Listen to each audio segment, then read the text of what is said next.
Section B માં 27મો પ્રશ્ન, સમીકરણ 2x² + x - 6 = 0 ના બીજ અવયવ પાડીને શોધો.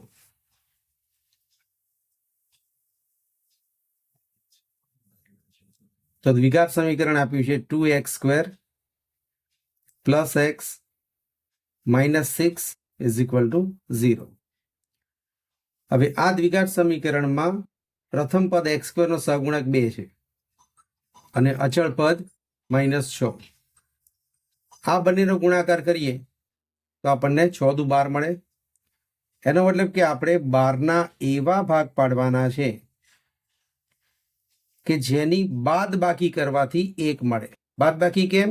કારણ કે અંતિમ પદની આગળ માઇનસનું ચિહ્ન છે. જો અહીંયા પ્લસનું ચિહ્ન હોય તો સરવાળો કરીને મધ્યમ પદ લાવવું.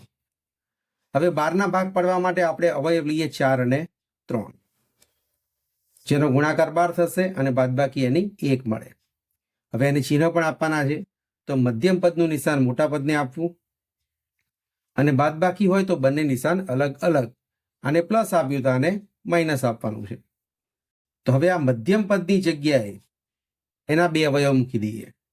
તો બીજું સ્ટેપ આ રીતે લખીશું, 2x² + 4x - 3x - 6 = 0. 4 પદ થયા, એમાંથી 2 પદના જોડકા બનાવી કોમન કાઢીએ. જેમ કે પહેલા 2 પદમાંથી 2x કોમન લીધા તો કૌંસમાં આવશે x + 2. ત્રીજા અને ચોથા પદમાંથી -3 કોમન લીધા. અહીં ખાસ ધ્યાન આપજો, માઇનસ કોમન લીધા છે તો આ જે -6 છે એનું માઇનસ ચિહ્ન અહીંયા બદલાશે. 3 કોમન લીધા છે તો x વધ્યા, માઇનસની જગ્યાએ અહીંયા મૂકીશું પ્લસ અને 3 દુ 6. હવે જે 2 કૌંસ સરખા આવે છે એને પણ કોમન કાઢી લો. એટલે કે x + 2 ને કોમન કાઢીએ તો બીજા કૌંસમાં આવશે 2x - 3 = 0. 2 કૌંસનો ગુણાકાર 0 ક્યારે થાય? કે બંને અથવા બંનેમાંથી કોઈ એક કૌંસ 0 હોય તો. તો આપણે પહેલો કૌંસ વિચારીએ કે x + 2 = 0 હોઈ શકે, અથવા 2x - 3 = 0 હોઈ શકે. હવે આમાંથી x ને સૂત્ર કરતા બનાવો તો x = -2 મળે.